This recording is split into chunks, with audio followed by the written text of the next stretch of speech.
Start with the Pledge of Allegiance. Please rise. Please remain standing. Following the Pledge of Allegiance, we'll have a silent moment of reflection. I pledge allegiance to the flag of the United States of America and to the republic for which it stands, one nation, under God, indivisible, with liberty and justice for all.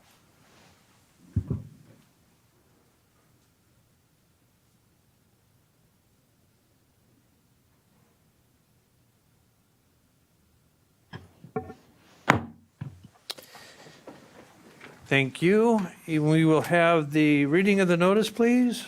An educational meeting of the Marathon County Board of Supervisors will be held at the Marathon County Courthouse Assembly Room, 500 4th Street, Wausau, at 6 p.m. on Thursday, February 13th, and the agenda was duly signed and posted. Thank you. And I would like to request everyone please silence your cell phones and any other electronic devices or put them on vibrate as to not to be an interruption to the meeting. And I thank you for your indulgence. And we'll move on to roll call. And I would ask all the supervisors to please sign in. Yep. I don't have it on my iPad. It won't sign in. I'm gonna try my phone.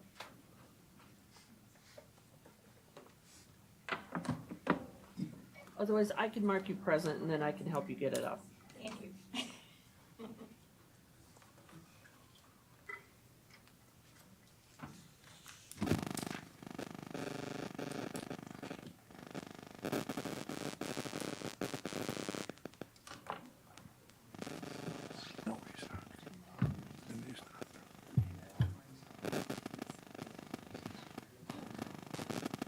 All right, thank you. And I would like to welcome all of the visitors that we have this evening, all of those and those that are with us also via public TV. And thank you for your interest in county government. And so we will now move on to item number 7, public comment, not to exceed 15 minutes. And we did not have anyone approach the clerk or myself for public comment. And so we will move on to item number 8, and that would be the appointment of the District 20, Supervisory District 24 Supervisor. We had one individual that had submitted a letter of interest, and I would like to introduce Nicholas Endres and ask him to come up and give him a little bit about himself to the board. He also had included, or we did have included in the packet, his letter of interest that explained a little bit about himself, but I would offer Nicholas an opportunity to introduce himself to the board. Nicholas, please. Okay, very good. Fellow citizens, respected colleagues, and honored guests.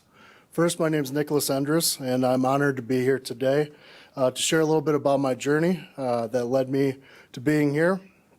I've had the privilege of living in communities such as Waunakee, just north of Madison, growing up. I also graduated from the University of Wisconsin-Whitewater with a degree in public administration, political science.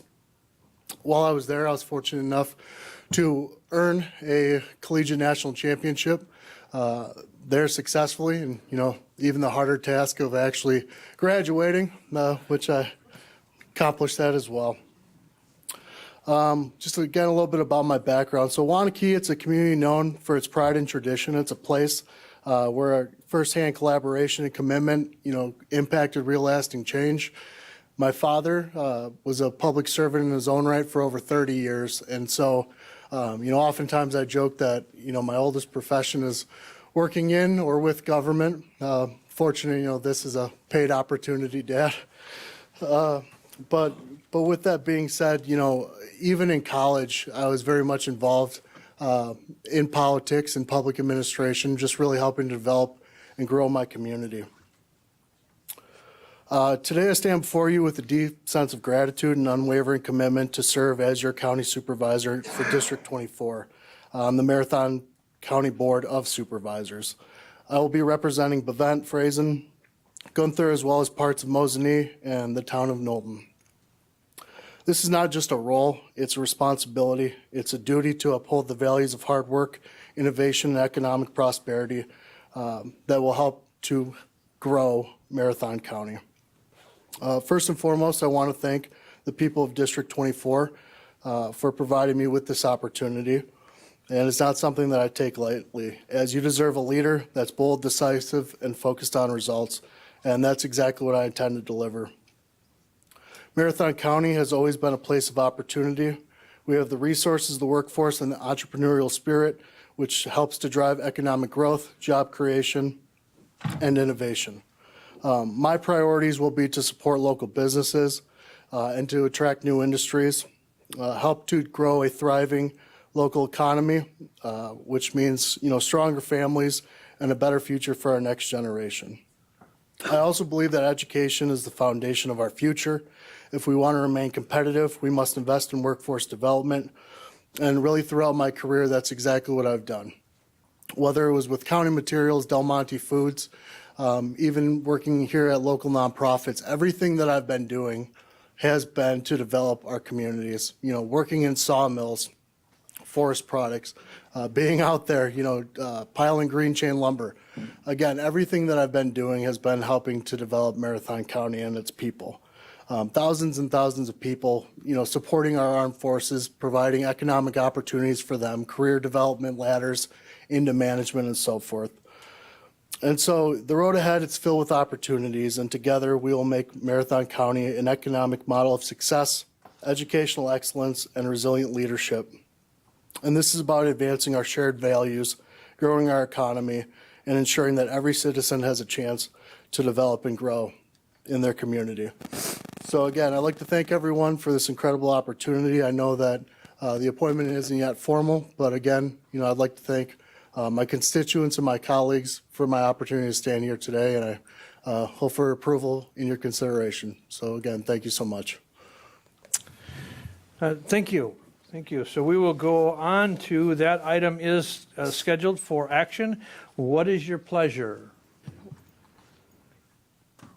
Okay, we have a motion by Supervisor Mask and a second by Supervisor Crivelli to approve potential supervisor Nicholas Endres. Any discussion on that appointment? Any discussion? Okay, seeing none, we'll proceed to vote.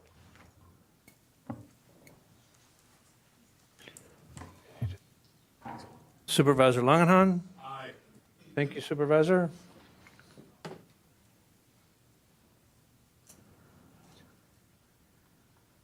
Supervisor DeBrew and Supervisor Boots. Yes. And thank you, Supervisor. And we'll proceed. And the motion is carried and is unanimous. Thank you and congratulations. And I think we have the clerk now going to read you the oath of office, and then you'll be able to take your position on the board. All right, if you would raise your right hand and repeat after me. I, Nicholas Endres, I, Nicholas Endres, having been elected or appointed to the office of Marathon County Board Supervisor, District 24, having been elected or appointed to the office of Marathon County Board Supervisor for District 24, but have not yet entered upon the duties thereof, but have not yet entered upon the duties thereof, swear that I will support the Constitution of the United States swear that I will support the Constitution of the United States and the Constitution of the State of Wisconsin, and the Constitution of the State of Wisconsin, and will faithfully discharge the duties of said office and will faithfully discharge the duties of said office to the best of my ability. to the best of my ability. So help me God. So help me God. All right, if you want to sign that.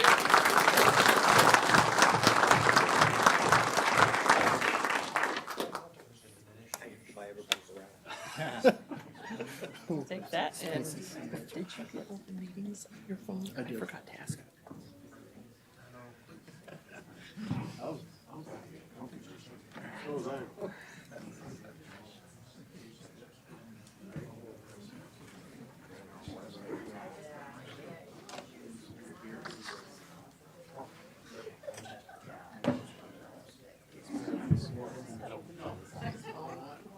Help him get. Put up.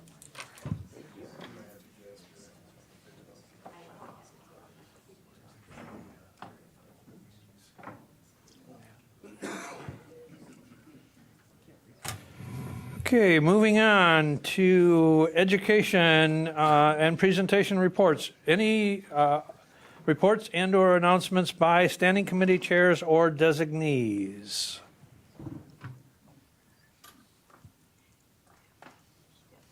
Okay. We will proceed then to item number 10, review and discussion of the February 20th meeting agenda items and actionable items for February 13th. And we'll start with item 10A, appointments. Okay. The clerk needs to make a little bit of a change and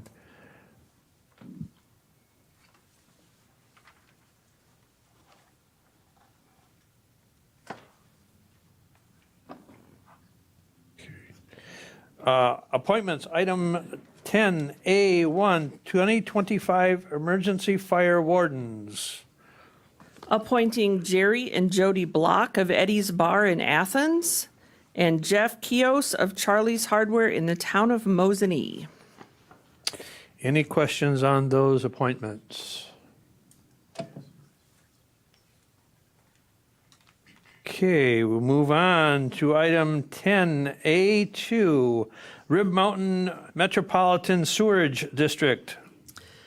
Appointing Kevin Bright to the Rib Mountain Metropolitan Sewerage District Commission to complete a 5-year term to expire August 11, 2029, replacing James Pauls. Any questions on that appointment?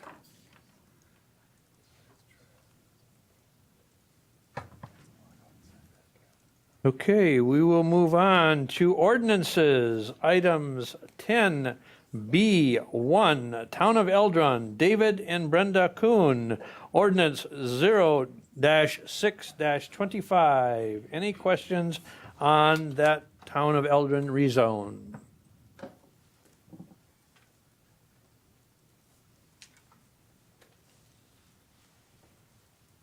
All right, we will move on. Then item 10B2, Town of Frankfurt rezone, Tim Vreeland for Tim Brubaker, ordinance 0-7-25.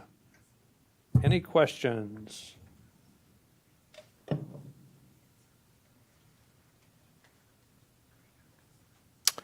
All right, moving on to item 10B3, Town of McMillan rezone, David Felkowski Sr. and Rome Properties LLC, ordinance 0-8-25. Any questions?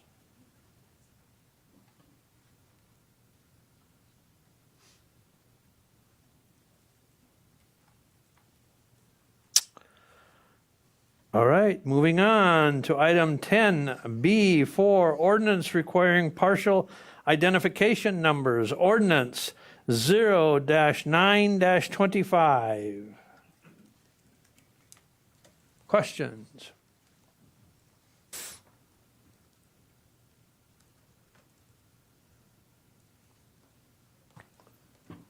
All right, we'll move on to item 10B5, amending Chapter 1.51, Parent 7 of the Marathon County Code of for Conduit Bonding, Ordinance 0-10-25.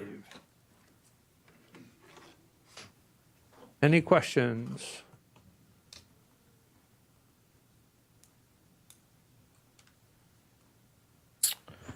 Okay, the next item, item number 10B6, resolutions to expand the availability of workforce development housing by implementing covenants and property acquired via tax foreclosure, has been pulled at the request of the EEDC Chair Marash after some discussions that were taking place at the HR Finance Committee and is being sent back to the HR or the EEDC Committee for further discussion.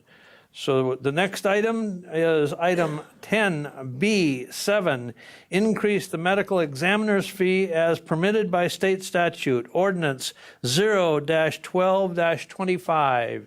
Any questions?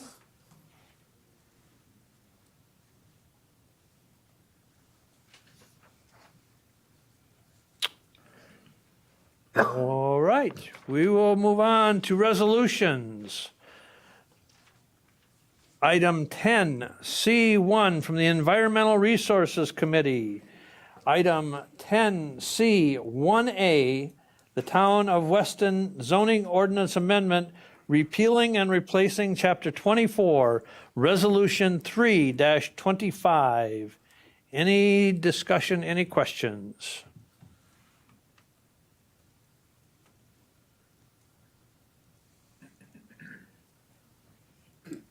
Nope, Chapter 94, excuse me.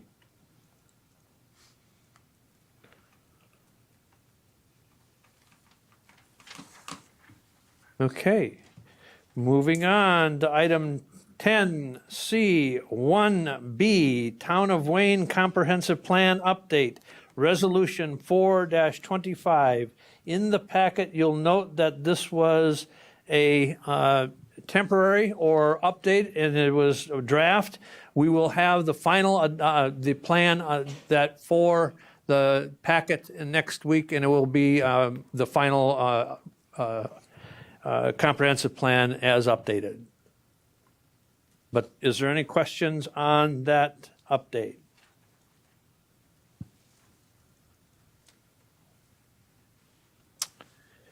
Okay, moving on to item 10C2A from the Executive Committee, the approval of the Administrator's 2025 work plan as prioritized by the Executive Committee, Resolution R-5-25. Any questions or discussion?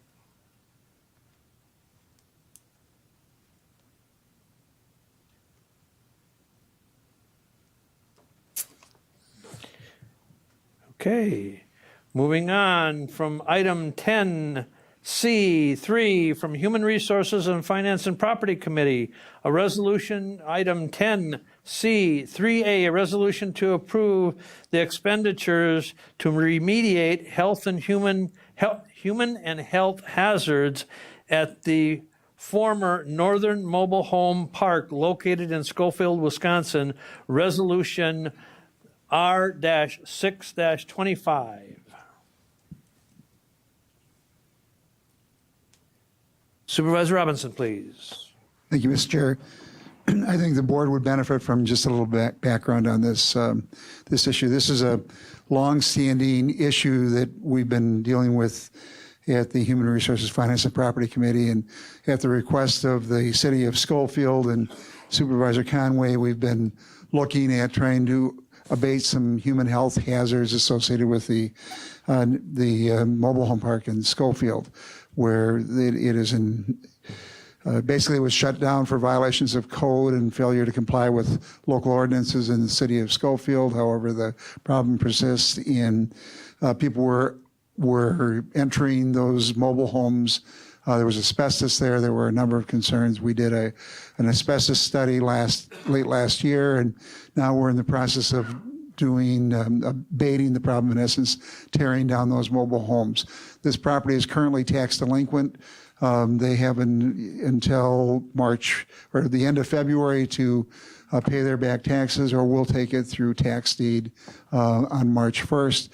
But this money, we're proposing to spend up to $224,919,000. It'll come out of the contingency fund to abate this. We'll put a special assessment on the property, and so when we take the property and ultimately sell it, we're hoping to recover those funds. But it's a cooperative partnership with the City of Schofield to try to address a problem in that community. So if there are any questions, either Supervisor Conway or I could answer them.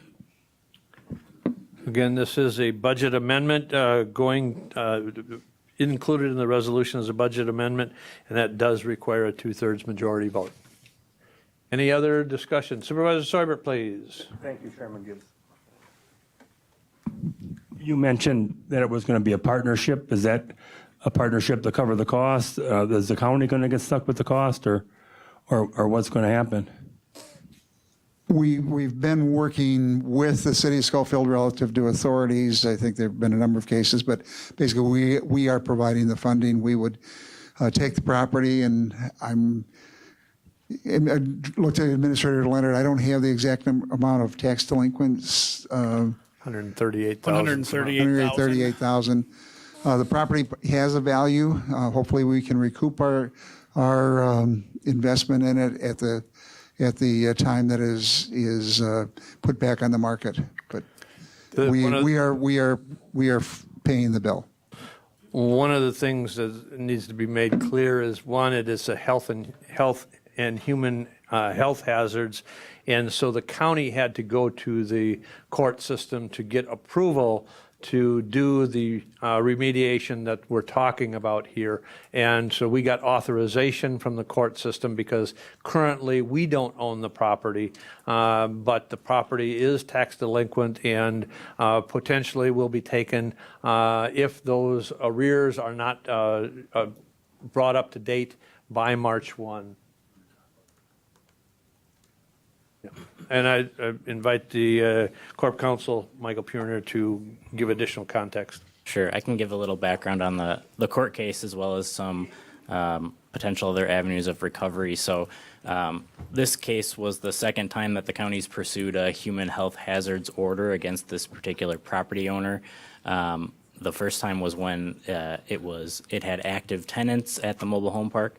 Now the mobile home park is closed. However, there are individuals who are squatting there. There's been rat infestations that's affected neighboring properties, and there's human waste and other hazards on site. So that's why our health department really had no choice but to go on the property. We initially inspected the property, found that those hazards continued to exist. Then we went to the court to get an order to require the property owner to clean up the property. We got that order. They had a specific time to do so. They failed to do really any remediation on the property, so those hazards continue to remain. Our order from the court also allows us to recoup any costs that we have to put into the property in order to remediate those hazards. We can recoup them, as Supervisor Robinson mentioned. If the property is taken through tax deed, when we sell the property, we would recoup any special assessments we have for the costs that we have into the property.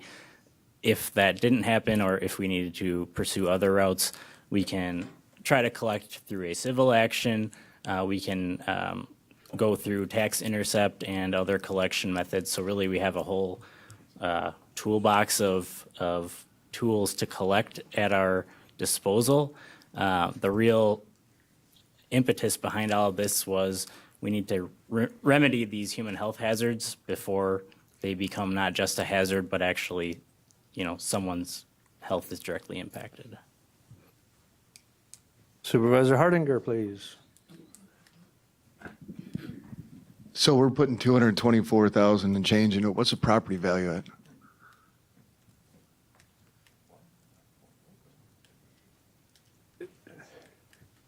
We have the assessed value.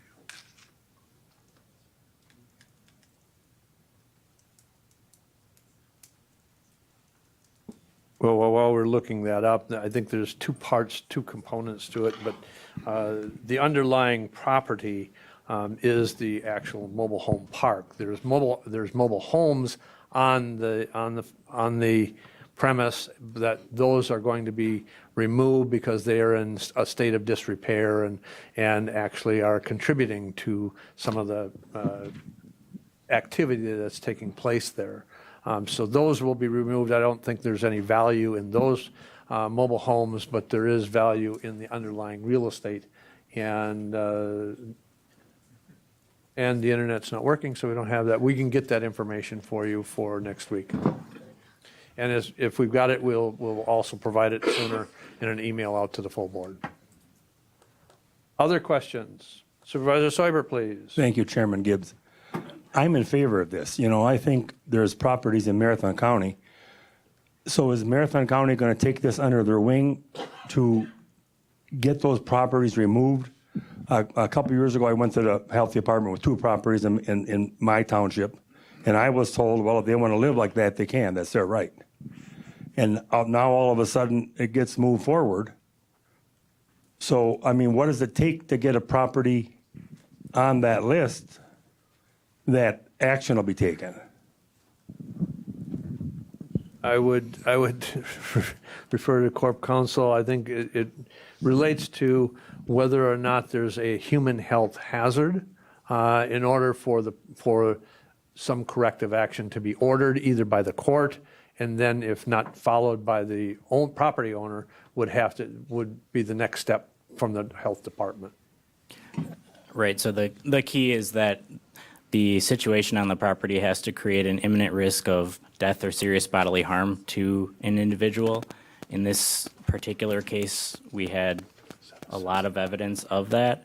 I don't know the other particular case that you might be referencing, but that's the analysis that we have to do anytime the health department is confronting a potential human health hazard.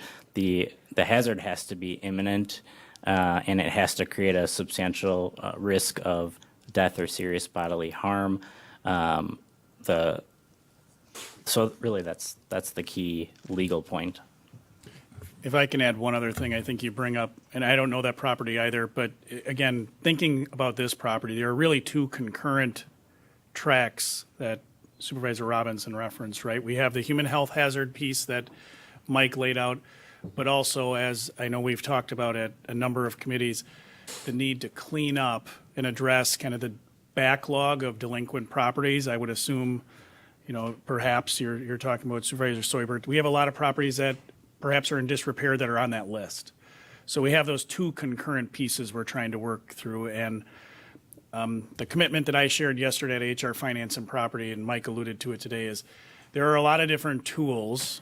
There's always risk to the county in anything we do, right? If we have a delinquent piece of property, delinquent parcel that is delinquent in taxes, at least recently, the majority of those sales, when we go through the taking process, when we turn around and sell those, we do not recoup what we have in back taxes through the sale. We want to address that by moving more promptly and addressing that backlog. But in this instance, we're really going to try to evaluate, like Mike said, what are the various ways we can look to collect. Being very transparent with you, if we go forward with the taking and February 27th, this landowner pays all the back taxes, we still have the human health hazard. The court found, as Mike said, there's an imminent risk. The county went forward. We got an order to clean it up. We should clean it up. But if they pay off all that back taxes of $138,000 and change, we'd have to collect some other way than what another tool in that toolbox. The tax foreclosure piece is moving forward, and if on March 1st they haven't paid that balance, we'll walk in and get a tax deed. But make no mistake, my expectation working with Corp Counsel is we're going to find out, okay, what other ways exist if we have to pull the trigger and go some other route. And we'll keep you informed. But like Mike said, the human health hazard piece, it's like a lot of the stuff the county does.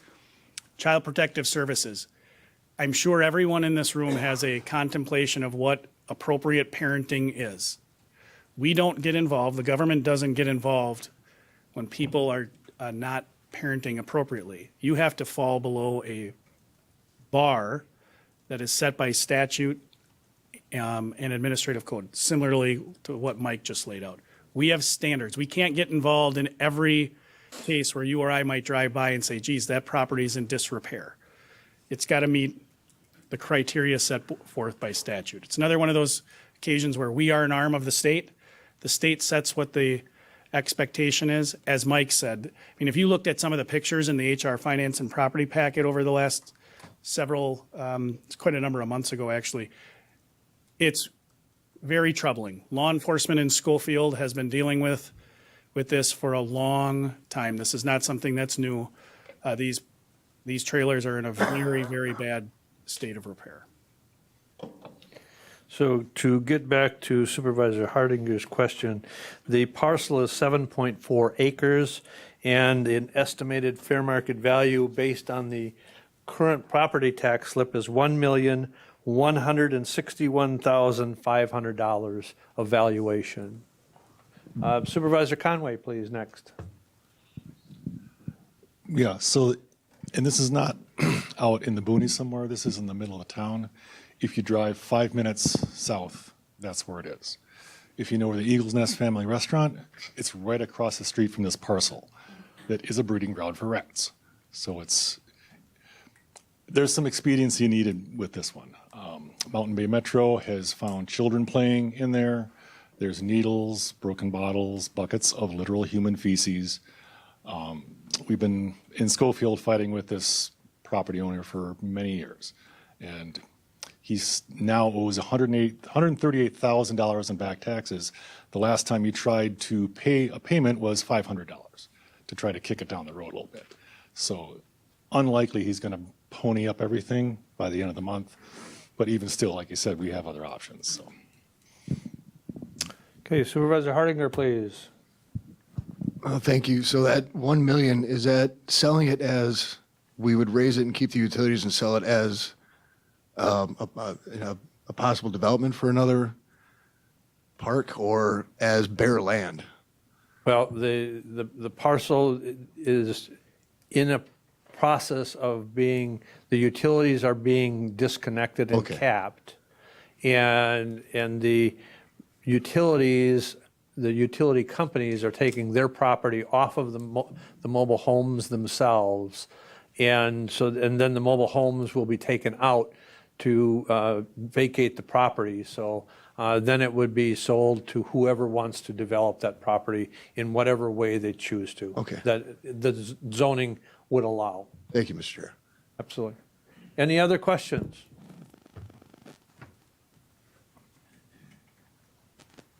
Okay, we will move on to item 10C, 4A, county endorsement of internet service providers for the BEAD project.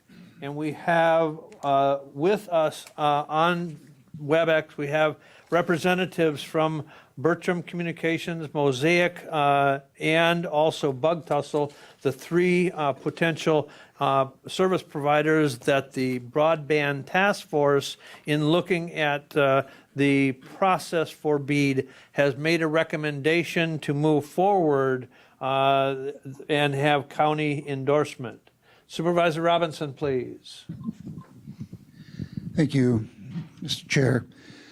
BEAD is the Broadband Equity and Access Deployment Program, which is a federal program administered through the National Telephonics and Information Administration. There is $42.5 billion available nationwide for broadband expansion.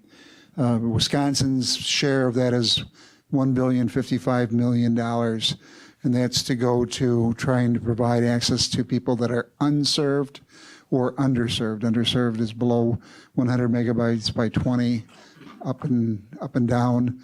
There are approximately 206,000 Wisconsinites who meet that category. There's approximately 8,443 brownfield service locations in Marathon County that will do that.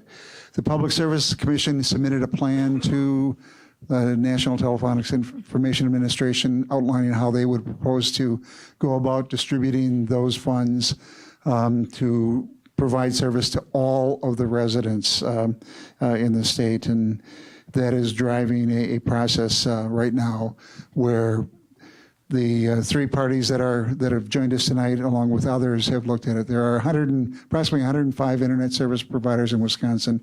32 of them have received or submitted information and been approved by the Public Service Commission to submit applications for these dollars. We'll work with any and all. We've had a number of meetings led by Aaron Andrews, our Brownfield coordinator, and Jerry Klein to try to get them interested in Marathon County, but ultimately it's their decision. On January 27th, the Broadband Task Force met with 5 companies that had expressed an interest in working or submitting applications. They include Frontier, Charter, Mosaic, Bertram, and Bug Tussle. Frontier's proposal was to provide service in a portion of the western side of the county. Charter did not, corporately had not made a decision and hasn't as of today as to whether or not they will apply for this grant because of some of the requirements that are in the law relative to affordability and other things. Mosaic, which is a company out of Cameron, is looking to come to us basically from the west in and serve the western part of Marathon County. Bertram out of Sheboygan is looking to come from the east through Shawano County and others, and they're proposing to cover the entire county. And then Bug Tussle, which is a presence in a partnership with us, is also looking at submitting an application or applications for portions of the county. The process is the applications are due February 25th by the parties. Round one deals with fiber to the premise. And so they'll be proposing how to provide service to one or all of the 113 project units in Marathon County. The Public Service Commission has broken down the county into what they call project units for application and comparison purposes. They've established a cost for each of those units. We don't know what that cost is, but they'll evaluate it. The thought is that the Public Service Commission, the maximum that they will contribute is 75% of the cost for providing the service to that, and then if there are multiple applicants, they'll look at who is requesting less money potentially and who will meet the criteria that they have set up. But round one deals with, again, fiber to the premise. What they'll do is they'll look at that 206,000, how many can we serve? If they can't serve them all with those dollars, they'll give preliminary approval to somebody for one of those project areas. They'll move on to the next round. The next round will be licensed fixed wireless and coaxial cable. And if they, again, can't provide service to everyone, they'll move on to the third round, which is other technologies, basic wireless and or satellite services until they serve everyone. The process needs to be done by July. There will be a public comment period, and the plan needs to be submitted to the National Telephonics Information Administration in early August. And we don't know if there will be changes with the new administration. There are rumblings that there might be some, but we're proceeding based upon the guidelines as they're presently outlined. But the committee reviewed the proposals. We didn't feel as if we could endorse charter with a blanket approval without knowing what that project was. There were some concerns relative to Frontier only serving a portion of the western side of the county, and quite honestly, members of the task force were concerned relative to their past performance relative to a Public Service Commission grant that they had applied for in 2022 and then walked away from. That we struggled with what were the numbers and others. The committee felt that any of the other three providers could provide service in the areas that they are making the application. All of them are proposing to bury the fiber, which is a good thing, so it's not taken down during storms. None of them are asking for financial contributions from the county. That is in the resolution. The reason we're not picking one is because the Public Service Commission will be going through and looking at and evaluating each of those project units, and there may be one that has a better pricing or better application for a project unit, and we'll let them be the arbitrator. There are some anti-collusion provisions in the federal law that don't allow them to collaborate or share information, so there's true open bidding that limits the amount of information that we have available to us. When we did meet with them at the Broadband Task Force meeting, we were trying to be both sensitive to the state's open meeting law and the anti-collusion provision, so each of the providers was in the room only for their presentation and left when they weren't in order to enter. But again, the task force looked at all three companies and felt that they have the ability to do the work, that they have the crews necessary to get the work done, that they should be, this is a build-out that will take place between now and 2029. This is phase one. There may be other companies that come in as they move into licensed fixed wireless and satellite services and others, but this is for fiber to the premise, and Again, it's a process that's being administered through the Wisconsin Public Service Commission. And I'm sure, we will, when they come out with the public comment period in July, I'm sure we'll be weighing in. With that background, I open it up for questions. We do have these three resolutions. Resolution in support of the BEAD application for Bug Tussle, the same resolution in support of a BEAD application for Bertram Communications, and a resolution in support of the BEAD application for Mosaic are all scheduled for actionable action tonight. So I'll open it up for any questions on any of the three. We do have three individuals, or we have multiple individuals from those companies with us via WebEx. If there's any questions that the board has in supporting these applications. Any further discussion? Supervisor Rosenberg, please. Yeah, John, post-installation, how are they supporting those networks? If there's issues with it, if somebody digs a hole in the wrong place, are they going to be promptly repaired? Is somebody coming in? Do they have somebody local? There's been a point that's been raised. They will have a local presence that will deal with them. I think Mosaic was looking at potentially Abbotsford, or I think Thorpe is what they were last night. Bertram doesn't see a problem. They're all working their way to us, or they're here, and it shouldn't be a problem with the repair if something goes down. Other questions? Again, these are both, all three of these are slated for action. Supervisor Hoppe, please. Yeah, so we've had Bug Tussle for quite some time now, and we've got millions and millions sunk into Bug Tussle. So I'm not getting what's going to happen if one of these other companies contracts with us. You know, where does Bug Tussle sit? Where does all of our money sit? I might be misunderstanding something, but that kind of, I don't know, that's confusing to me. John, please. So this grant, I mentioned broadband service locations. The 8,443 locations that would be covered by this in Marathon County are basically locations that are currently not being served.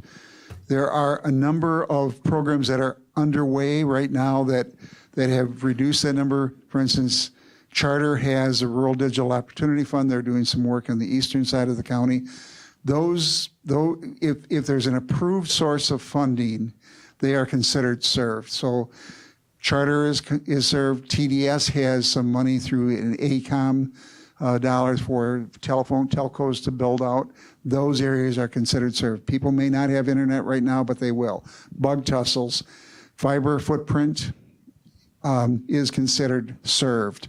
So this is trying to deal with the balance of the county that are, if you're in the town of Harrison, or, the Public Service Commission went through and looked at a variety of data, and they identified those 8,443 based upon who does have access to it, looking at what's been approved, excluding those, and this is the remainder of the county. So it really doesn't impact the projects that are currently approved by this county board for the funding projects. The projects continue that Bug Tussle has undertaken in towers and the ring and the other projects that they have taken on. That is not impacted by this at all. If they are successful in applying for BEAD for some of this project area in the county, it will just be a plus to their business plan. So again, they are applying, as is other companies, and Public Service Commission will determine which out of the 113 project areas and where they get awarded. But if Bug Tussle submits an application and they're successful in their application, it will be a plus to their business plan in the service community that they're serving. Other questions? If no further questions, what is your pleasure?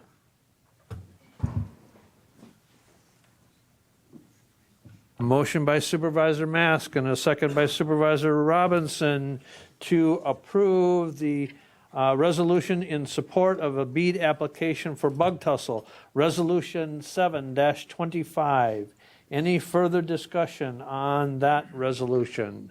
Again, these will be taken one at a time. Any further discussion? Seeing none, we'll proceed to vote.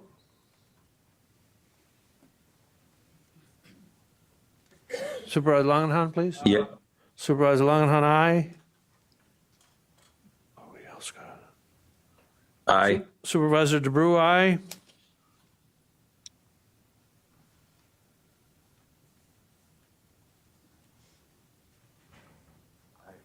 Supervisor Kroll?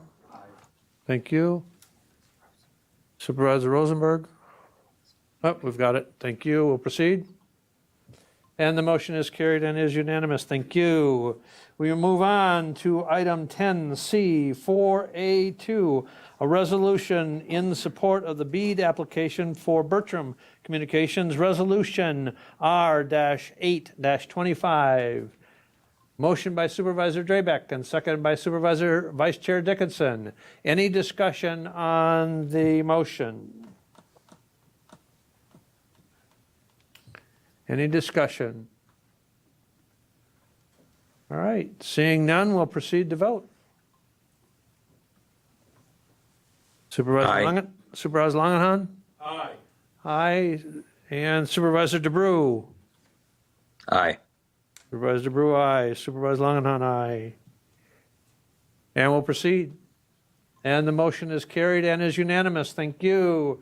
Moving on to item 10C, 4A3, a resolution in support of the BEAD application for Mosaic, Resolution 9-25.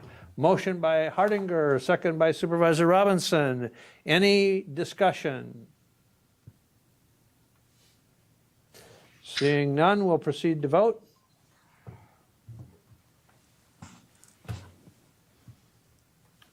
Supervisor Langenhan. Aye. Supervisor DeBrew. Aye. Okay. Supervisor DeBrew, aye. Supervisor Langenhan, aye. Supervisor Zhang, could you vote? Thank you, and we'll proceed. And the motion is carried and is unanimous. Thank you. Moving on to item 10C5, from the Homelessness Task Force and Health and Human Services Committee, item 10C5A, a resolution approving the extension of the charter for the joint City of Wausau and Marathon County Homelessness Task Force. This is scheduled for action this evening. Supervisor Arstead with the motion. Supervisor Marash with the second. Discussion. Supervisor Crivelli. Thank you, Mr. Chair. So I'd like to give a little update on the task force project process and progress. We met, I believe our first meeting was in November, and we've been on a cadence of meeting approximately every 2 weeks until now. And what we found was it's a complex issue. So we noticed that 100 days isn't quite enough to address all of the items that we need to address on our charter. So we got through, the first one was the Annabelle Apartments, and that got taken off the table right away because the property was sold. So that was out of the question. One of the short-term items was to partner up with our surrounding communities and what that looks like. And the task force had asked Administrator Leonard to work with our surrounding community partners and to be able to address some of the issues that deal with homelessness. The next thing that we're looking at addressing is the short-term plan for the Catholic Charities not being able to support the 365-day shelters, and that'll come up shortly. The first thing we did was wanted to define homelessness, and we looked at the federal definition of homelessness. We found that it aligns with what our task force is chartered to do.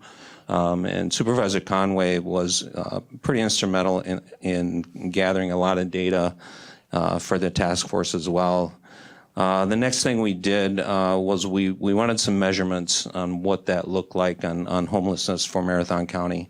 And we found that there are over 200 folks, including some families, that are homeless.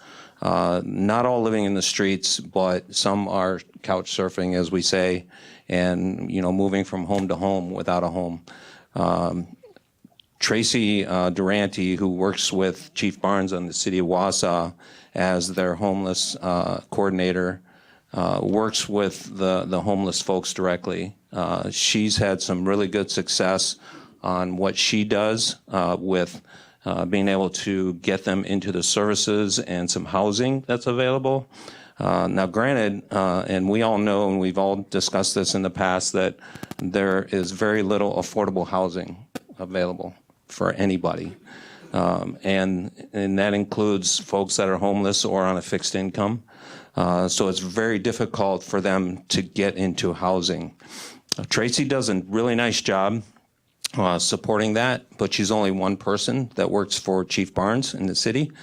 And she's had some really good success rates. I believe she's placed over 69 homeless folks into some sort of housing and got them into services that they need.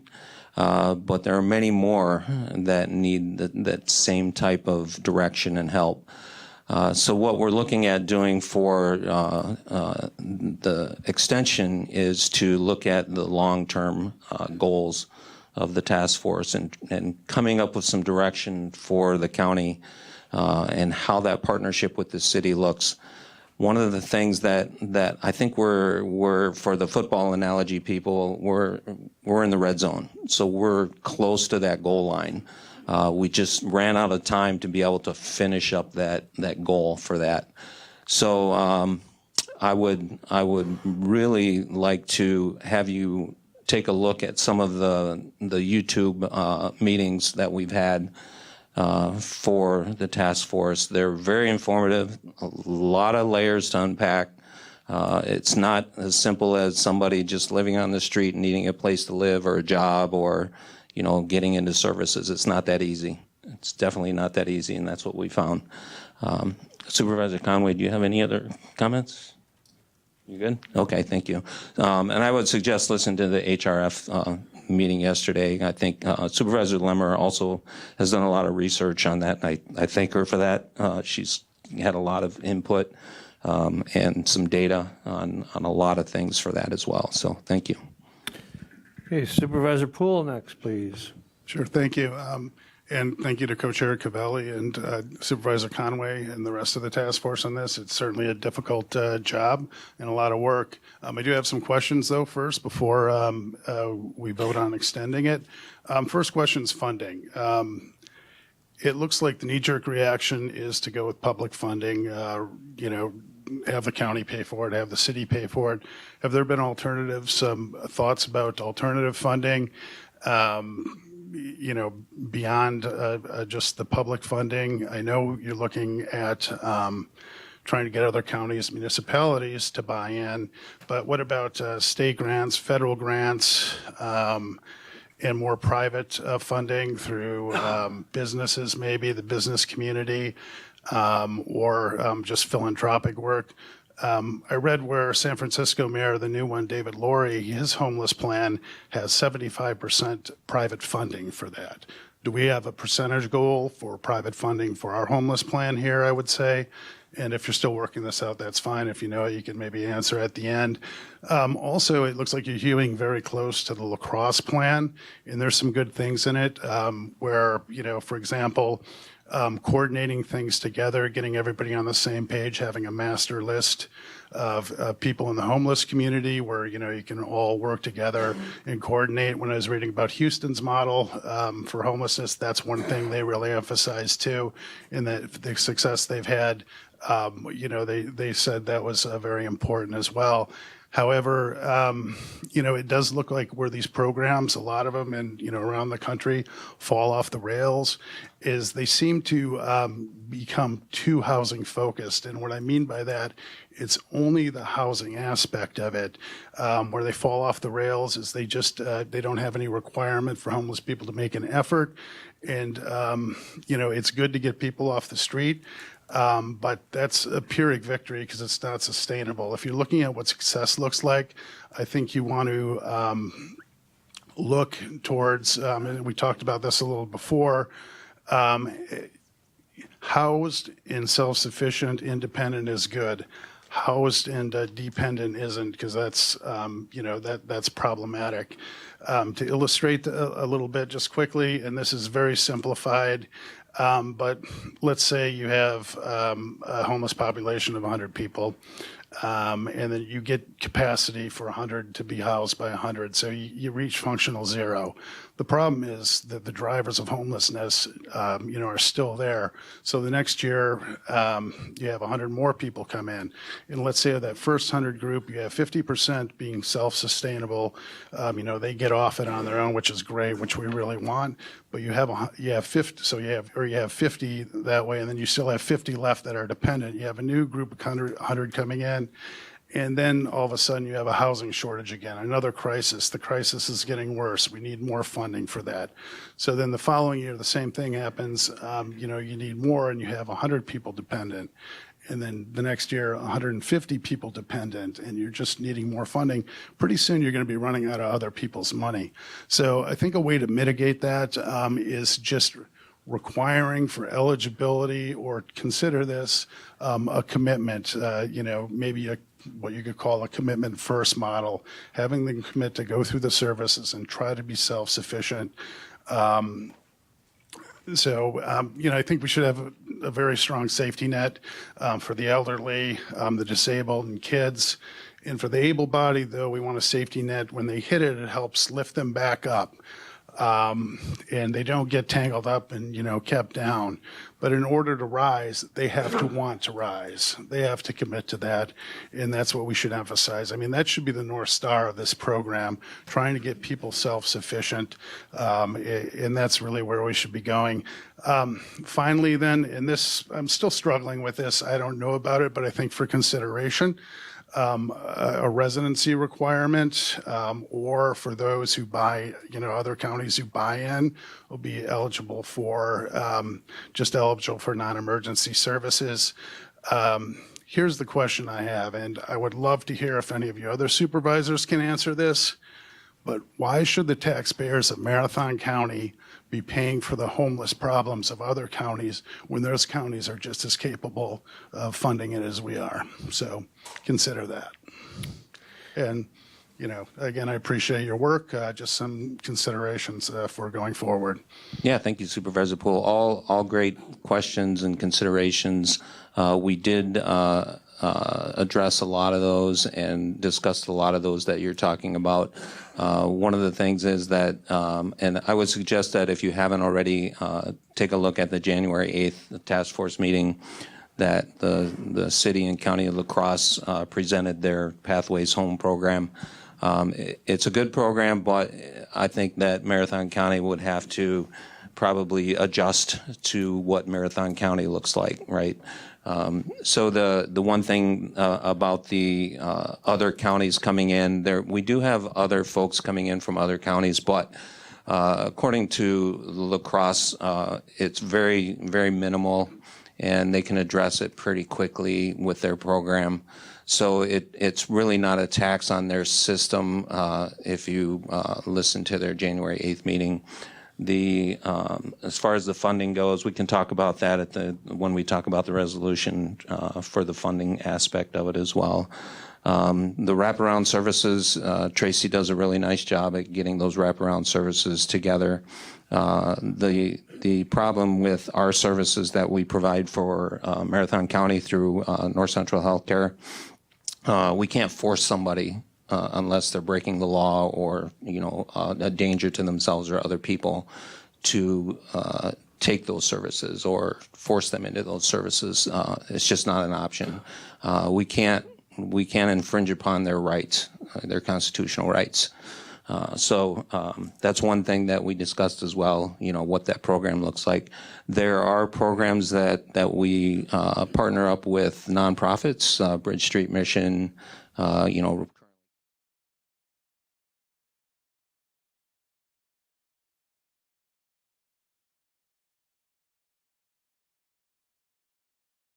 not that Marathon County and the city of Wausau would fund the entire program, because there are other programs out there that also have services and beds available, but they're taxed as well. So they're typically almost full during the winter or full during the winter, and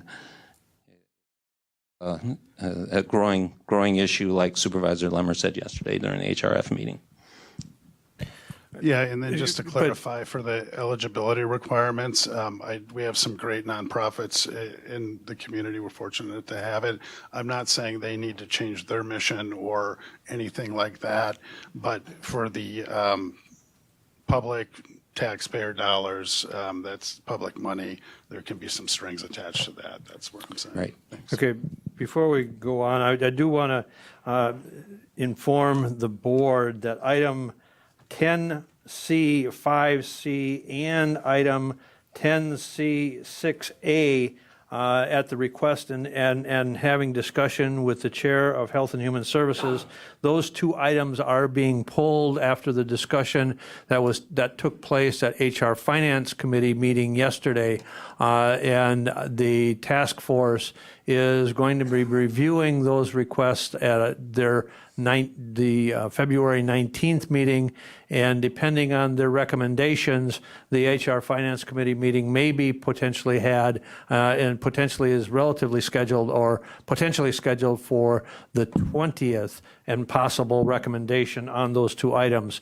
But at this point, those items, again, the recommendation to match or exceed the commitment item Resolution 12-25 and Resolution 13-25 have been pulled, so they will not be voted on or will not be taken up, at least tonight, for discussion. So we are on item 10C5A, a resolution to approve the extension. What the extension is doing is extending the charter due dates to the report back to this board to April 30th. Is that,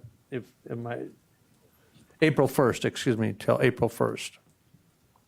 So that's the current item that is being discussed, is to extend the charter from its close to March 1st, you said? April 1st of 2025. Supervisor Hoppe next. Thank you, Chair. This is a subject that is very near and dear to my heart, and I've watched every meeting that has taken place.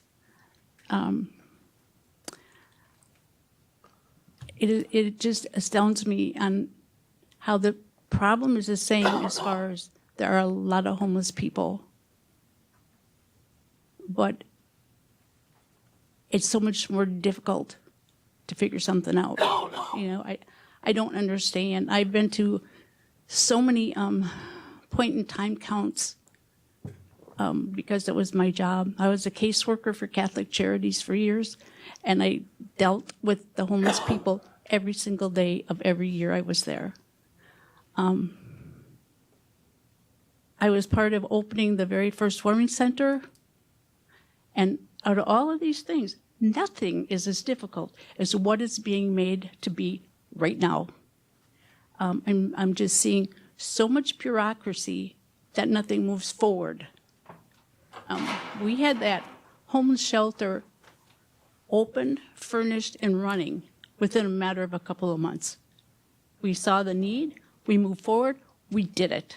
And I'm like, why does this take months and months and months to get anything done? And you gotta have resolutions, and it's just like, I don't understand why it is so difficult.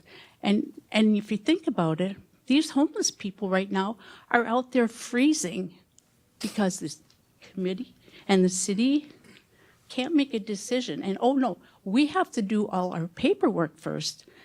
It's a lot of people get very, very hurt before anything's gonna happen. And I don't know what the answer is. I just know it shouldn't be so hard to help these people. Catholic Charities, when I was there, we had an agreement with every agency in town that was willing to help. And I would have somebody in my office, I would get on the phone and I'd say, I have somebody here that needs this or this. They'd say, send them over. They were over there. I bought them a bus pass, go wherever you need to go. And it was taken care of. And now it's like you have to talk about it for 3 or 4 months before you can call somebody and say, we need some help with one of my people here. I'm so incredibly frustrated. And every time I watch a movie, my blood pressure goes up a little bit more. So as far as the extension goes, I'm going to vote no, because I don't see anything happening in any direction. Thanks. Supervisor Hardinger, please. Thank you, Supervisor Hoppe, and thank you, Supervisor Poole and Cavelli and the rest of the committee there. I'm glad that we got a chance to go through some of the fundings, and I'll watch that and I'll look more into it. But the phone calls that I've gotten is more concerning of creating a culture to embrace and become more responsibility of the county, something that started on a nonprofit and non-governmental organizations that now we're going to have to take over, and maybe something that we're going to have to put more money into, can create more resources on our end. And what kind of burden that's going to put on the taxpayers and the county and law enforcement. I've got a lot of calls from people that have heard that people are just being brought in and dropped off from out of the city and out of the county. And I don't know if that's true or not. I'll watch, the January 8th tape, but I'd also be really curious to see over the last year what the increase has been since the Community Partners Campus has been built. And I know it's a concern that we might be creating the culture of bringing more and more people in and becoming a county problem rather than the people who started it. And I believe that we should help them, absolutely. But I think the concern is becoming a county problem. Supervisor Enders, please. Okay. So first off, I handle this issue every single day. The clients that I work with, quite frankly, are refugees. They're displaced populations, and these are very similar types of individuals who we're describing right now. And I guess it's just important to outline what my process actually is. And truth be told, certainly, we work with property management organizations in which to partner with them to get people into safe housing who are facing housing insecurity, but it's conditional, and meaning that I think it was alluded to earlier. It's that there are fixed terms for this. Now, certainly, once a client reaches the end of their lease agreement and moves to a month-to-month, I'm not going to get bogged down in the details, but the fact of the matter is there's a clear understanding that there is going to be a repayment. And even the fact of the matter, when my clients get here, it's understood that they have IOM loans to repay. And so I guess it's needs to be understood that individuals aren't just receiving something for nothing. And I think it's critically important for it to be tied to that, because yes, certainly we get individuals into homes, but it's also conditional upon employment as well.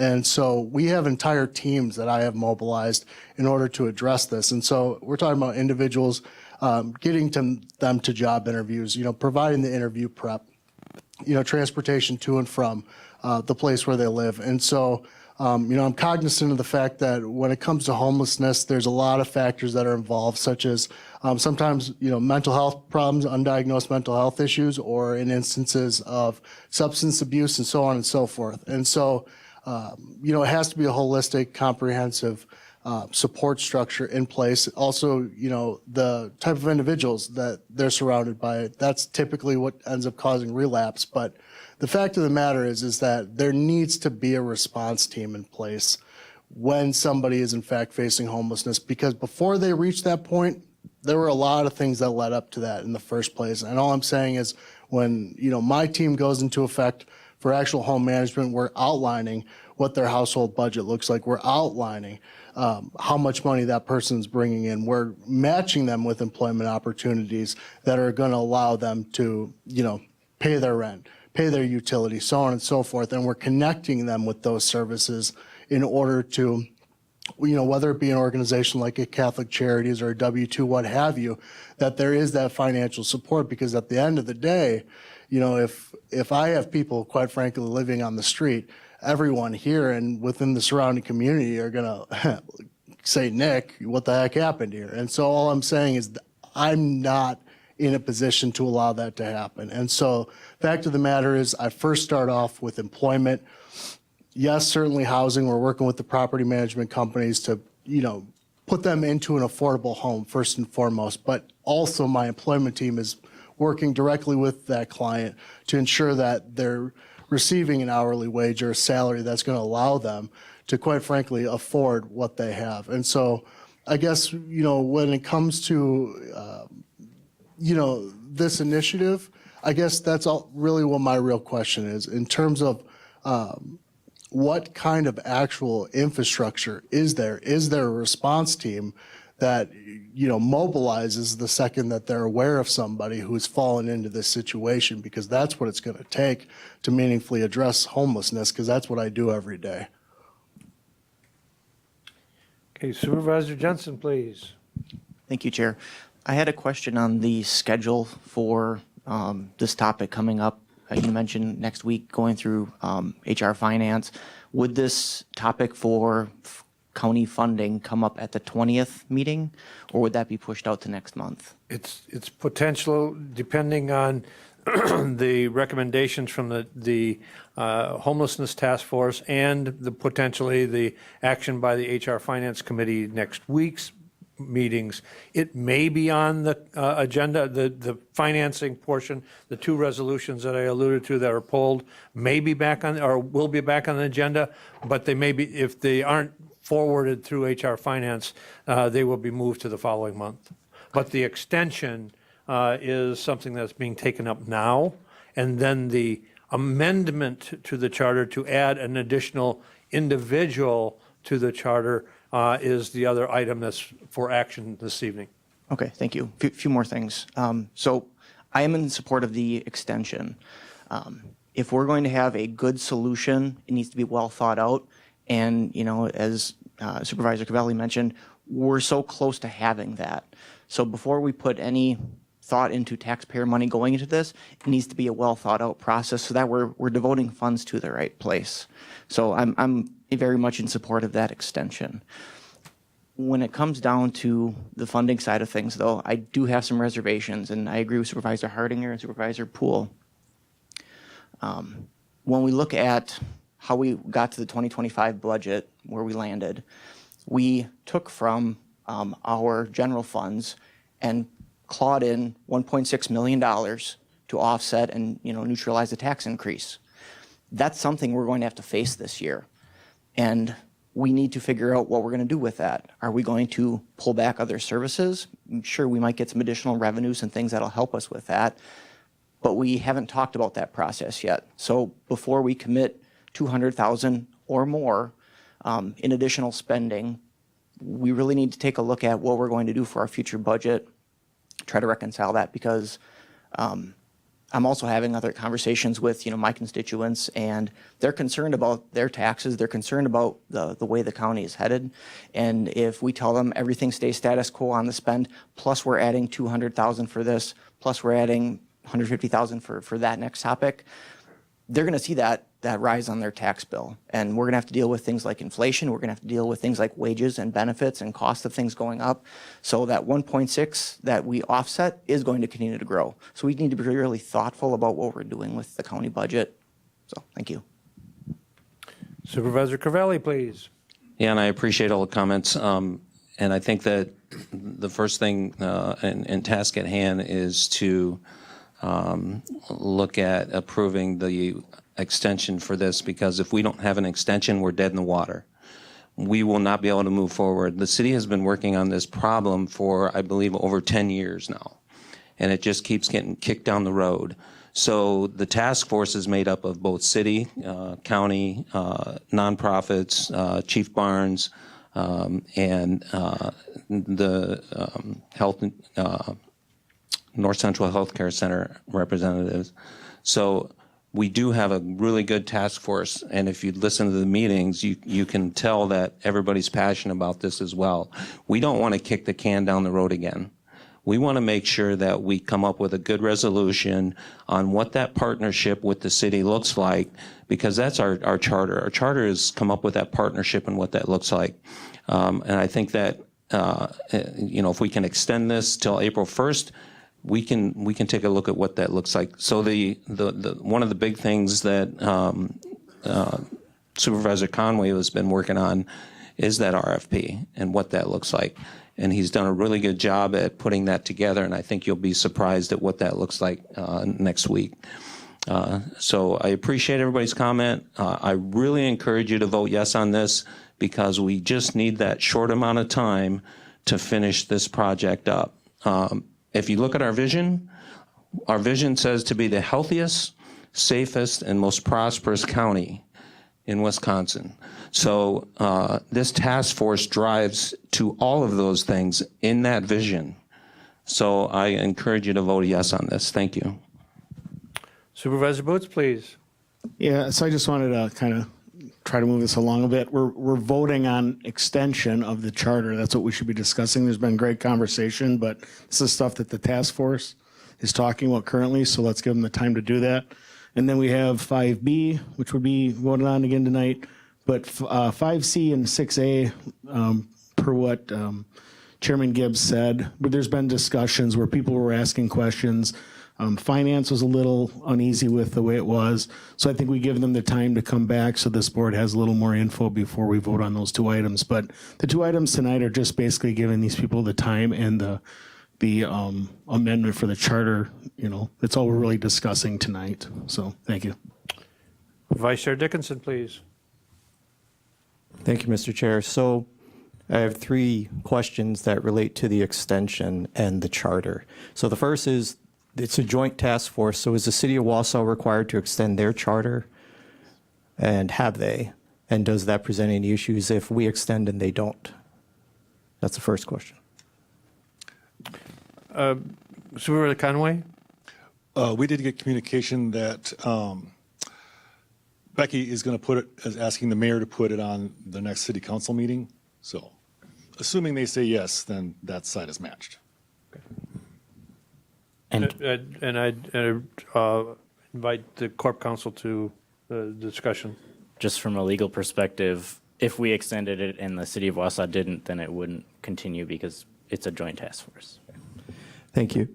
The second thing is in the charter, it says, or in the resolution that we had accepted, the task force will be required to provide policy recommendations in short term, which was 30 days, immediate term, which is 45 days, and long term, which is 90 days, timeframes. And that was supposed to be presented to the Marathon County government. It didn't say county board, but it said government.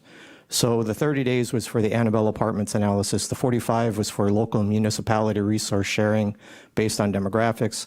The 90-day was for local municipality resource sharing, including identifying gaps in treatment and working with businesses and nonprofits. Has that happened? Because I can't recall anything at our county board level being 30, 45, and 90 days, but maybe the government has received that? Supervisor Cavalli? Sure. So we did talk about the Annabelle Apartments, if you watched the meetings, that those were out of the question right away because they were sold. The 45 days with the partnering and identifying issues with the 90 days, we did discuss that, and I addressed that today on what those gaps are. We do have gaps in being able to provide those wraparound services for the homeless folks and getting them into those services. So we don't have a coordinator at the county level for that. We do have services available, but we can't force them into those services. So the gap is having a coordinator to be able to provide those services. Administrator Leonard, please. To your specific question, Vice Chair Dickinson, on that intermediate term goal that the task force had, they did take formal action on that. Essentially, the question was to provide a recommendation to the City of Wausau and Marathon County governments as to whether the demographic data gathered through their process necessitates the development of a formal mechanism to engage surrounding municipalities relative to resource sharing, which I think gets to the heart of Supervisor Poole's questions and some of the other comments. The task force did essentially answer that in the affirmative. They said yes. To your later point, the long-term goals is what might that look like? And they have had some conversations about what that might look like. And again, I'm just staff, so I sit in the cheap seats at those meetings and listen. But this is my estimate of or kind of recitation of that discussion. And I referenced this yesterday at HR Finance. We're not unique in this challenge. There are major metropolitan areas throughout the state that have this similar issue where a resource laden community like the metro area here is a place where people either on their own or with some assistance find their way to that community. The city of Eau Claire actually recently put in a formal request to the Attorney General's office requesting what's called an AG opinion, Attorney General's opinion, on the legality of that assisted transport to a community. That is, and an example would be a law enforcement officer from a neighboring jurisdiction, could be a different municipality or a different county, travels and brings an individual to Eau Claire. That is something they've experienced. They've had challenges with. They requested an AG opinion on, hey, is this legal? And a couple of other issues. Chief Barnes is in the back, and certainly he can, if you have specific questions on that. We've had that reported at the task force, that is something we're dealing with. How often and, what percentage does that account for of the overall homeless population within the Wausau and Marathon County area? I think there's some debate there. Some of those individuals, I know Chief Barnes has given a couple of examples. They interact with law enforcement. I mean, there's a reason they're being transported by law enforcement from one community to another. They interacted with law enforcement there. So it's not surprising, I don't think, that our law enforcement very quickly kind of has an engagement with those individuals as well. So they answered that intermediate question that was posed through the task force charter in the affirmative. The long-term goal that corresponds with that is what might that role look like for those municipalities to, I think was discussed before, like, hey, if there is going to be this allowance for one municipality or another county to say, hey, we're going to send someone there, it's got to be intentional. That has been one of the conversations. Again, I know Chief Barnes has talked about that. Like, it's one thing to transport someone when you have services lined up for that individual in another community. It's an intelligent, knowing transfer. That's less of a challenge than if it's just dropping someone off at a convenience store. So that is yet to be defined. I know they've also had conversations about what does the law look like, which is why the Eau Claire AG opinion, I think, would be helpful. What does the law allow for, is that legal? Can we put in place an ordinance? I know Supervisor Lemmer has raised that at least one of the task force meetings. Can the county put in place an ordinance that says, hey, you can't do that? Or can the city do that? Those are open questions which I think get to the complexity of the issue that Supervisor Hoppe referenced.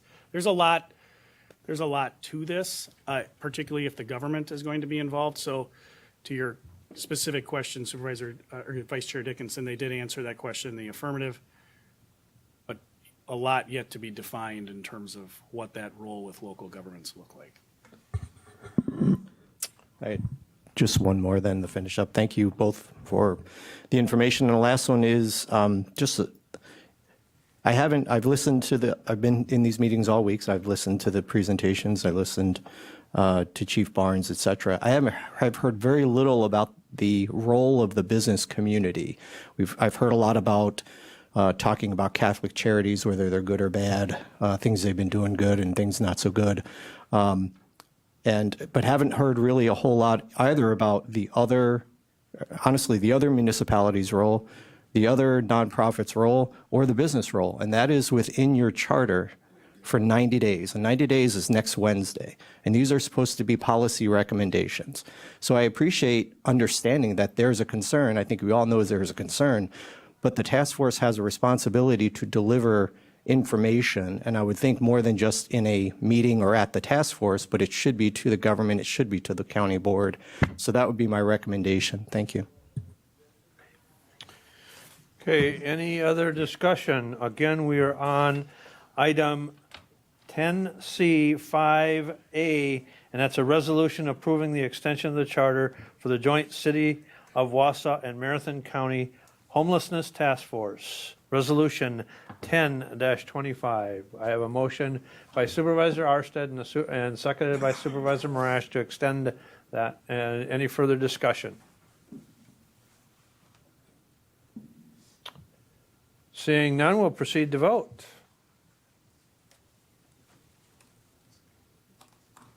Supervisor Langenhan. Aye. Thank you. Supervisor DeBrew. Aye. Thank you. Supervisor Boots, I have technical issues again. Thank you, Supervisor Boots, with an aye. We will proceed. And the motion is carried but not unanimous.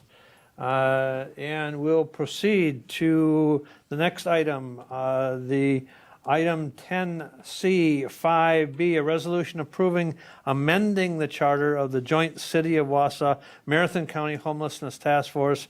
Again, resolution 11-25. Motion by Supervisor Marash and a second by Supervisor Arstead. Any discussion on the amendment to the charter? The amendment to the charter adds an individual that has been affected by homelessness in the past. Any discussion? Okay, seeing none, we'll proceed to vote.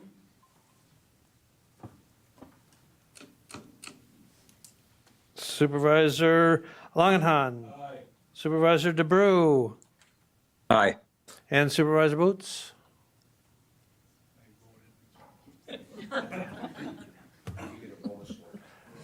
And we'll proceed. Thank you, and the motion is carried and is unanimous. Excuse me, one abstention. And so we will proceed to announcements and/or requests. Any announcements and/or requests? I do have one announcement. Some of you may be aware that CCIT is in the process of working to update all the iPads and to migrate everyone's email over to the new .gov domain.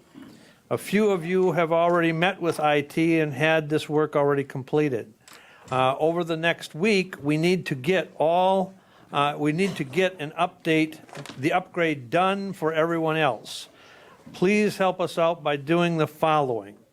One, you need to call, if you haven't gotten the new iPad and you haven't had yours update, you need to call the IT help desk, and that number is 715-261-6710 to set up an appointment during the day next week, if at all possible, and tell them that you're a county board member and that you need an appointment to upgrade your iPad.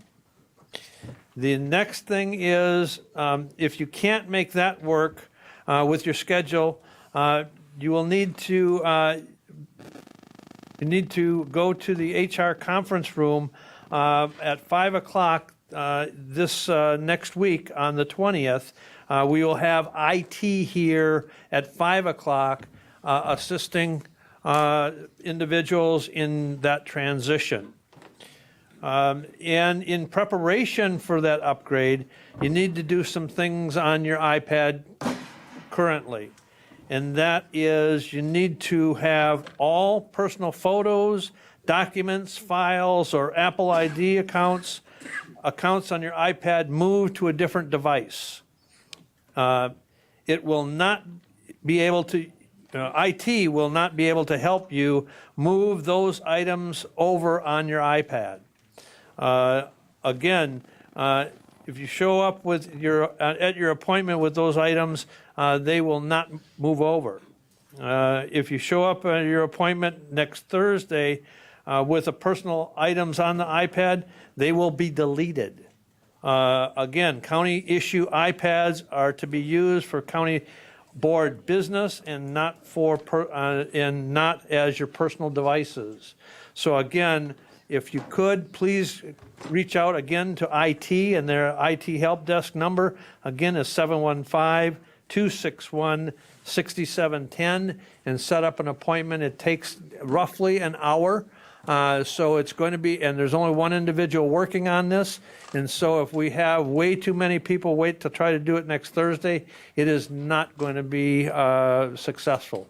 Again, we're transitioning everybody to new iPads and transitioning everyone to the new .gov domain for your email addresses. Anything else? Any other announcements and/or requests? If not, we are down to item number 12. What is your pleasure? Motion by Supervisor Drabek, seconded by Supervisor Hart to adjourn. All those in favor of adjournment signify by saying aye. Aye. Opposed? Aye. We stand adjourned. Thank you, ladies and gentlemen. Please stay warm.